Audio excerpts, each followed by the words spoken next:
Nobody in that ballroom expected the richest man in the state to cross an entire crowded room just to shake hands with the man everyone had spent the last hour laughing at. But that is exactly what happened, and by the time it was over, not one single person in that room was laughing anymore. Some of them were crying. Some of them couldn't even look up from their shoes. Because in the space of 2 minutes, a man in a $2,000 suit taught 300 people what it actually means to matter.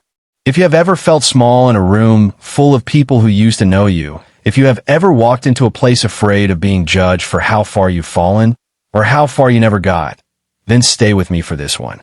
This story is going to sit with you long after it ends.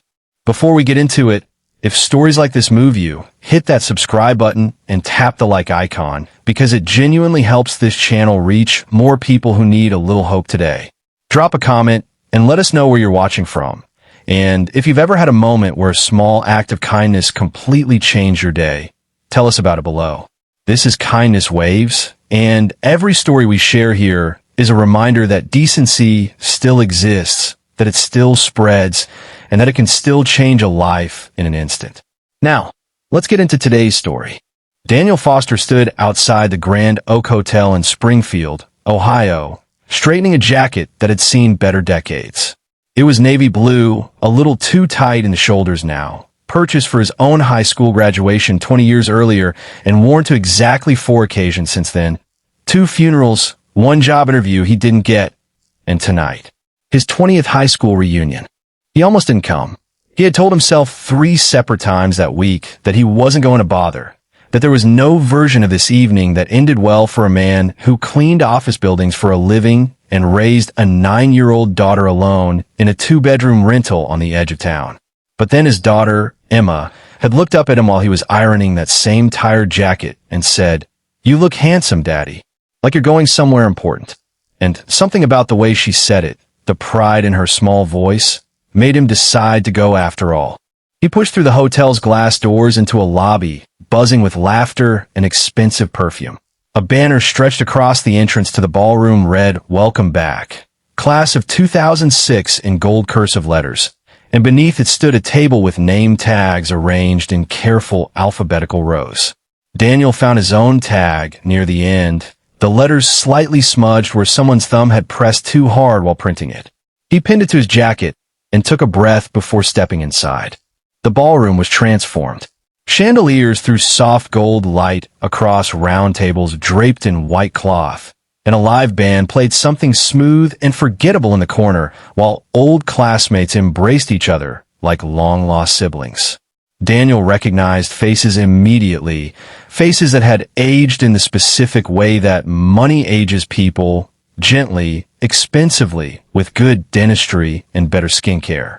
He recognized Marcus Webb, who had been the star quarterback and was now, according to the reunion newsletter, a partner at a Cincinnati law firm. He recognized Priya Anand, once the class valedictorian, now a cardiologist with 2 kids in private school. He recognized Kelly Bryant, homecoming queen, now married to a man who owned 4 car dealerships across 3 counties. And then, inevitably, they recognized him too. "Oh my gosh, is that Daniel Foster?" a voice said from somewhere near the bar, not quite quiet enough. "I heard he's a janitor now." Like, an actual janitor. Daniel felt his face go hot, but he kept walking toward an empty spot near one of the back tables, the way he had learned to do years ago whenever the world decided to remind him exactly where he stood. He had gotten good at pretending he didn't hear things. It was a skill. Really, the same way holding your breath underwater is a skill. You just get better at it the longer you have to do it. He wasn't always the janitor. Not that there was anything wrong with the job. It paid the bills, and it let him be home in time to make Emma's dinner and help with her homework, which mattered more to him than any title ever could. But back in 2006, Daniel Foster had been something different. He had been the kid with the highest SAT score in the entire school. The kid accepted into a full-ride engineering program at a university 2 states away. The kid teachers whispered about in the hallway with something like awe. Daniel Foster was supposed to be somebody. Then his mother got sick. It happened fast, faster than anyone expected, a diagnosis in March and hospice by August. Daniel deferred his acceptance to stay and help his father manage the bills, the appointments, the unbearable weight of watching someone disappear a little more each week. By the time she passed, the university had given his spot to someone else, and Daniel had missed the enrollment deadline entirely. He told himself he would reapply the following year. Then his father's heart gave out less than 18 months later, alone in the garage on a Tuesday afternoon, and Daniel found himself 21 years old, an orphan, with a mortgage he didn't ask for and no family left to lean on. He never made it back to school. He worked. He always worked. Warehouse shifts, then maintenance jobs, then eventually the commercial cleaning company, where he now supervised the overnight crew for 3 office buildings downtown. Along the way, he had married young, had Emma, and then watched his marriage quietly end when his ex-wife decided that a life spent worrying about overtime pay and grocery budgets wasn't the life she had signed up for.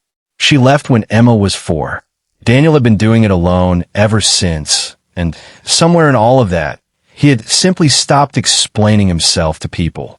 It was easier to let them believe whatever story made sense to them than to relive the real one out loud every single time. So he sat quietly at the back table that evening, nursing a glass of water because $18 for a cocktail was $18 he had promised himself he wouldn't spend, and he listened to the whispers drift past him like smoke. Poor guy. He had so much potential. I heard his wife left him. Didn't he used to be like valedictorian material? Life happens, I guess. Each comment landed like a small stone, not enough to knock him over, but enough to bruise. He thought about leaving early. He had almost decided to slip out during the salad course when the ballroom doors opened again, and a hush rolled across the room the way it does when someone genuinely important walks in. Daniel looked up along with everyone else. Standing in the doorway, dressed in a suit that clearly cost more than Daniel's monthly rent, was Andre Coleman.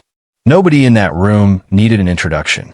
Andre Coleman's face had been on the cover of business magazines for the better part of a decade. He had built a logistics and technology company from a garage startup into a multi-billion-dollar operation, the kind of company people mentioned on the news when they talked about American success stories. He had been quiet, almost invisible, back in high school, a scholarship kid who kept to himself and rarely spoke in class. Nobody had expected much from Andre Coleman back then either. Funny how life rearranges people. The room came alive instantly. Classmates who hadn't looked twice at each other in 20 years suddenly found urgent reasons to be near the entrance. Marcus Webb straightened his tie. Kelly Bryant touched up her lipstick with a compact she'd been holding for exactly this kind of moment. People began drifting toward Andre in slow, deliberate arcs, the way people drift toward warmth in winter. Andre shook hands, offered polite smiles, exchanged the kind of pleasant small talk that successful people learn to perform without really being present for it. His eyes moved across the room the entire time, scanning, searching, the way someone searches a crowd at an airport for a familiar face. And then his eyes landed on the back table, on Daniel. Something shifted in Andre Coleman's expression, something that looked almost like relief, and without a word of explanation to the small crowd gathered around him, he began walking. Not toward the bar, not toward the stage where the reunion committee was setting up for opening remarks. He walked straight across the ballroom floor, past round table after round table, past every single person who had spent the last hour angling for his attention, and he did not stop until he was standing directly in front of Daniel Foster. The room went dead silent. Even the band seemed to sense it and let their song trail off into nothing. Daniel stood up slowly, unsure whether to extend a hand or brace for something worse, some public joke at his expense that he hadn't seen coming. He had learned not to expect kindness in rooms like this. But Andre Coleman didn't shake his hand. He pulled him into a hug, the kind of hug that says something has been carried for a very long time and is finally being set down. Daniel Foster, Andre said, loud enough for half the room to hear. I've been hoping you'd be here tonight. Daniel blinked, caught completely off guard. Andre. Hey man, it's good to see you. Congratulations on everything. I mean, look at you. Andre stepped back but kept a hand on Daniel's shoulder, the way old friends do. Do you have any idea, he said, how many nights I thought about tracking you down? I looked, a few years back. Couldn't find you. You don't exactly show up in a Google search. A ripple of confused laughter moved through the nearby tables, though nobody quite understood what was happening yet. Marcus Webb had drifted closer, phone half raised as if trying to figure out whether this was a moment worth filming. Kelly Bryant stood with her mouth slightly open. "I don't understand," Daniel said quietly. "We barely knew each other in school." Andre shook his head slowly, and for the first time that evening, his polished business magazine composure cracked just slightly, replaced by something rawer. "You don't remember, do you?" Andre said. It wasn't really a question. "Remember what?" Andre turned, just slightly, so that his voice carried a little further across the now silent ballroom. He wasn't performing. He simply wanted people to understand. "Junior year," Andre said. "October. I was 17 years old, living out of my aunt's garage because my mom had just lost the apartment. I hadn't eaten a real meal in 2 days because I didn't want to ask my aunt for anything else. She already had 4 kids of her own to feed. I was sitting alone at lunch, same as always, and this guy," he nodded toward Daniel. "This guy walks over with his tray, sits down across from me like it's the most normal thing in the world, and slides half his sandwich and his entire bag of chips across the table. Didn't say a word about it. Didn't make a big deal. Just said, 'My mom packed way too much again,' which I found out years later was a complete lie, because Daniel's mom worked 2 jobs and barely had time to pack him anything at all." A few people near the front covered their mouths. "He did that every single day for the rest of that school year," Andre continued, his voice thickening. "Every day. Never once made me feel like charity. Never once told anyone. I used to lie awake wondering how I was going to survive that winter, and there was this kid quietly making sure I didn't go hungry, asking for nothing in return." Daniel felt his throat tighten. He genuinely hadn't thought about those lunches in years. To him, at the time, it hadn't felt like some grand gesture. It had just felt like the right thing to do. He remembered Andre back then, always a little too thin, always wearing the same 3 shirts on rotation, always sitting alone. Daniel's own family hadn't had much either, but they'd had enough, and enough felt like something worth sharing. "And it wasn't just the food," Andre said, turning back to face Daniel directly now. "Do you remember the SAT prep books?" Daniel actually laughed, a small surprise sound. "You remember that?" "I remember everything about that year," Andre said. "You found out I couldn't afford a prep course, and you showed up at my aunt's place with your own study books, the ones you'd used, full of your own notes in the margins, and you spent every Saturday morning for 2 months walking me through practice tests at the public library, because neither of us had anywhere quiet at home to study. You never once made me feel like a project. You made me feel like your friend." He paused, looking around the room now, at all the faces that had spent the evening whispering about the man standing beside him.